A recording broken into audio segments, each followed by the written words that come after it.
I was bugging out over the franchise boys arrest y'all reported yesterday. I actually do a workshop on hip hop for like teachers and schools and whatnot. I use them franchise boys as one of my subjects of the workshop. What not to do? Do not sell weed or drugs at your operation with kids around. Well, it's a pleasure, man. I mean, I've been following you guys, man. If I could say my life story, you guys have been the soundtrack to my life story. From past the popcorn and organics, all the way to tipping point. You know what I mean? And there's an energy around this album that feels like you're finally getting your due respect in hip hop. I don't know if you agree or not, but what makes this album different from the rest? I know there's a lot that's occurred and transpired between now and tipping point that might have developed to the energy behind this album. I think that I think a lot of that just has to do with the fact that, you know, we actually lasted, you know, that for that long of a period. But I think that more than that, it's kind of hard to tell with today's marketplace, especially with the sound that we're traditionally associated, which, I mean, you know, you can call it East Coast sound or whatever, but because we're not bounce associated, or because we're not snap associated, or Baltimore house associated, or G-funk associated, you know, the area gets more marginalized by the year, and it's sort of like, okay, do we have the same creative freedoms that we've had, you know, 14 years ago? But the thing is, like, even 14 years ago, the thing that told us, like, to really, really stick to your guns on this record was that 14 years ago, we were still sticking out like a sore thumb. Mm-hmm. You know, we were, like, on our own island over there. Mm-hmm. You know, I mean, since then, like, you know, we've sort of came inland, but we're still our own island, just amongst, you know, the other population. But, I mean, there really wasn't necessarily a pressure. I mean, there's a pressure to always, like, stay current and in the marketplace and relevant. So I don't ever want to be that artist that sort of misrepresents that lie. Like, well, this is our artistic vision. Like, we've always were in control of our artistic vision. It's just that the last time we kind of let our fear get the better of us. Tipping point? Yeah, I mean, we let our fear get the better of us simply because we just didn't have a feel for what Jimmy Iovine liked or didn't like. Mm-hmm. And the fact that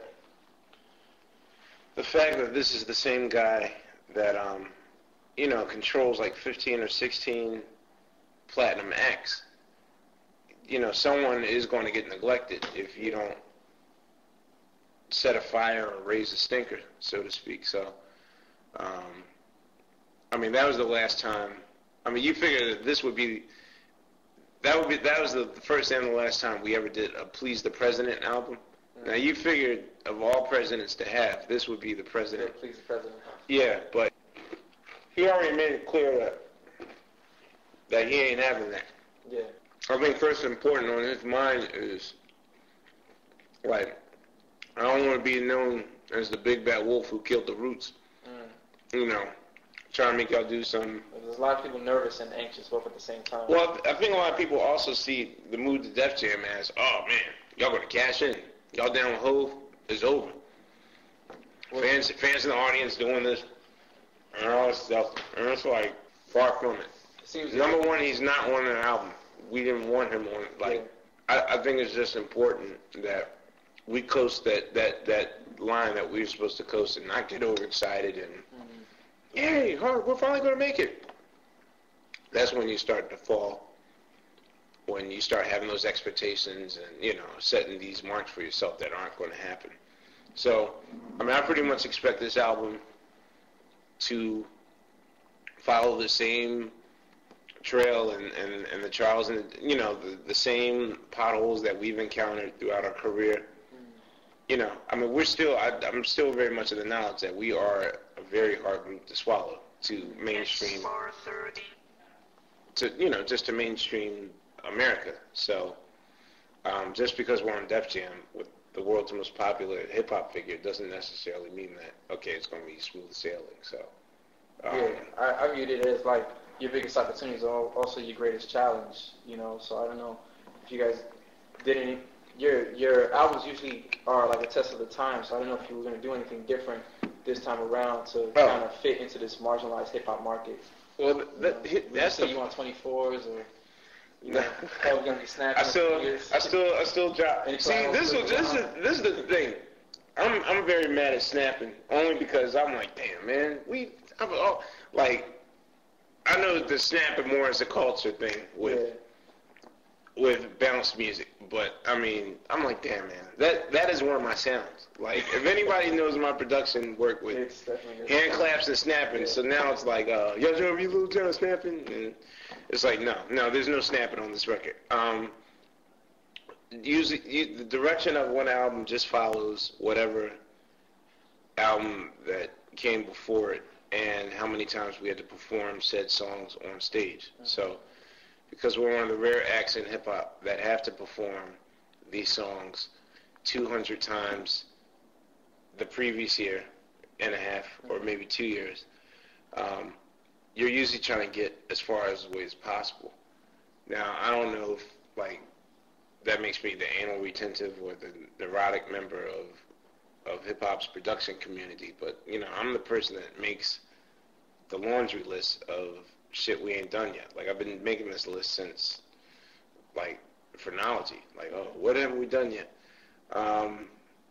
For me, with this album, just personally, it's kind of hard to figure out, like, okay, what ways can I make my drum speak this time? Now, I've done this thing, and I've done that thing. What can I do this time? For starters, like, the whole idea of me doing the minimum drum kit thing that I'm known for, just kick, snare, hi-hat, that's over. This is the first time that I've played with, like, a 10, 13-piece drum set, tom-toms, other cymbals, only because I wanted a more rhythmic percussion sound with this album, and I couldn't get that sound just out of 2 drums. So this time doing a set that's 10-piece gave me different textures and colors to deal with and different rhythms. You know, this is still a very, very dark album